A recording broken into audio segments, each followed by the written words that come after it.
You won't believe how we are giving an old furniture flip a new makeover. Today we're taking a piece that I made over previously for a different project, and we are giving it a new spring makeover.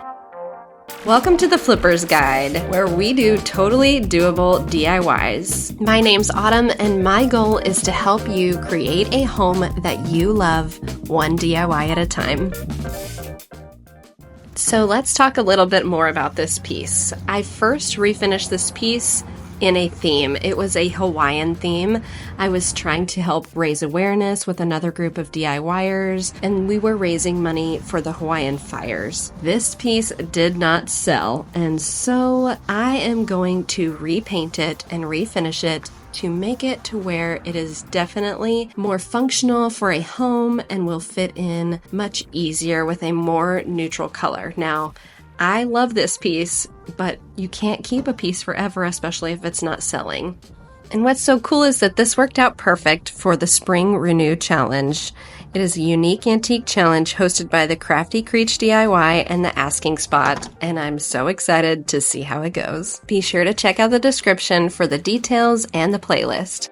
So like always, prep is really important whenever you're refinishing a piece, so I cleaned this piece with a TSP product, removed all of the dust and dirt, and now I'm removing the hardware.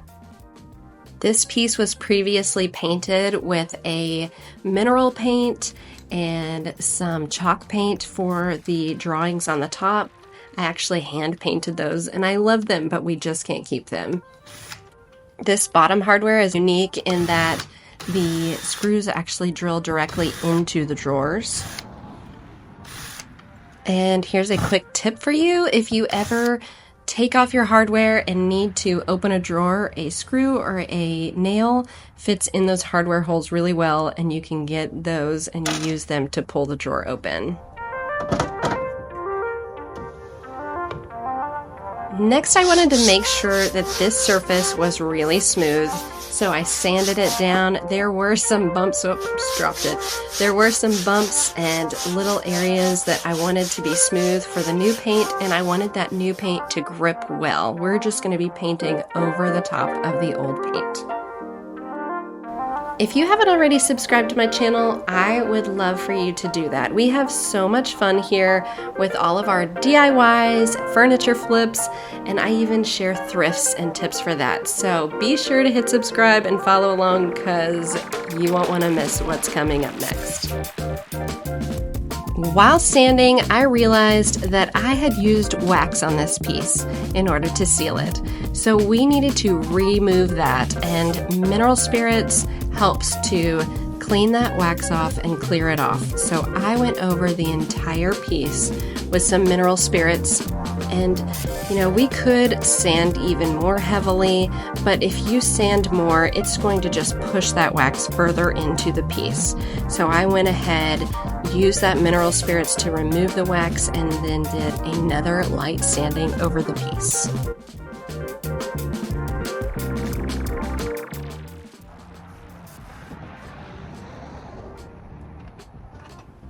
For this dresser makeover, I wanted to try a newly released paint. This paint is by Stone Coat Countertops. They created a Stone Coat Finishes cabinet and furniture paint. This is the primer that I will be using to cover and seal in all of those colors that will be below our paint. But I was so excited because I figure if they can create countertop epoxy, this paint will be heavy duty and will last a really long time. So we're going to try it out, and I will let you know what the pros and cons are and what I think.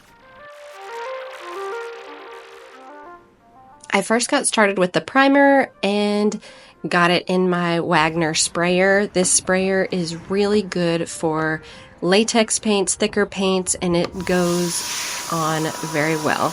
It took a little bit of getting used to, and I needed to adjust my sprayer to get this primer on with a good finish, but I got used to it and it started spraying beautifully.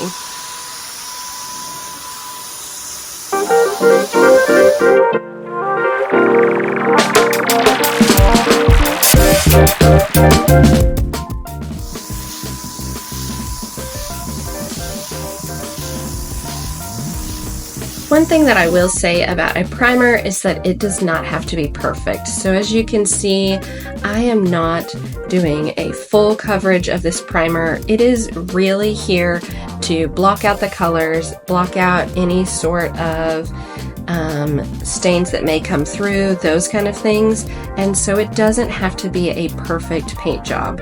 It doesn't have to be perfectly even. After I get done spraying this on, I will be following it with a sanding, and that will help just even it out.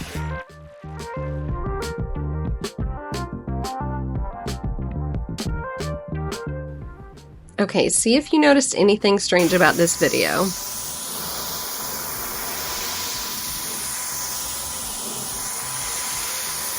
Did you notice it? I got a tripod that followed my movements. I think it may have gone a little bit overboard.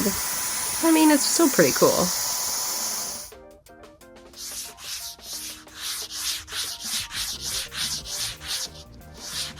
I let the primer dry fully and then started sanding.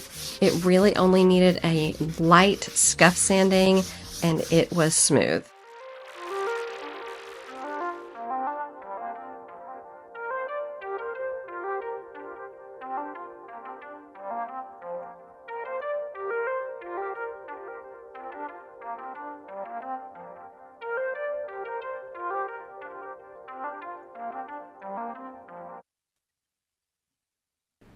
Up next was paint. I chose a deep blue, it's almost a grayish blue, called Indigo Twilight, and I am just in love with this color.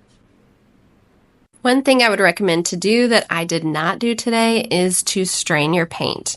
This paint was new and did not have any clumps in it, and sometimes even the new paint still has clumps in it, but you know, it is what it is. If you don't have it and you live almost an hour away from anywhere that sells it, then you do with what you've got.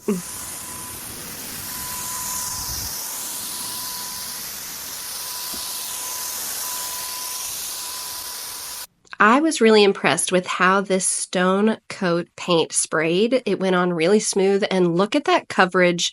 That is one coat right there. I let it dry and then put on another coat. One tip that I do like to tell people is to do multiple directions, so going left to right and up and down so that the paint coverage looks really, really smooth. I've followed that up by using a small painter's brush to cover the areas that may have been missed by the sprayer and was so pumped with how it looked. I'm so excited for you to see it. The last step was the top coat, and this is a semi-gloss cover that just really finishes off the piece beautifully. I did think I had hit record on my camera and it did not record, but just use the same techniques that you would with painting and spraying and it will go on smooth and beautiful. It took less than an hour to dry, and I'm so excited for you to see it. Here's the before and after. Look at the finish. And I will tell you, I did love the before also, but this blue piece is going to fit beautifully in someone's home, and it is going to add to their home, not just be a statement piece. What do you think? Do you like it better before or after? Either way, it won't hurt my feelings. Just remember, if I can do this, you can do this. You've got this. Thanks for being here with the Flipper's Guide.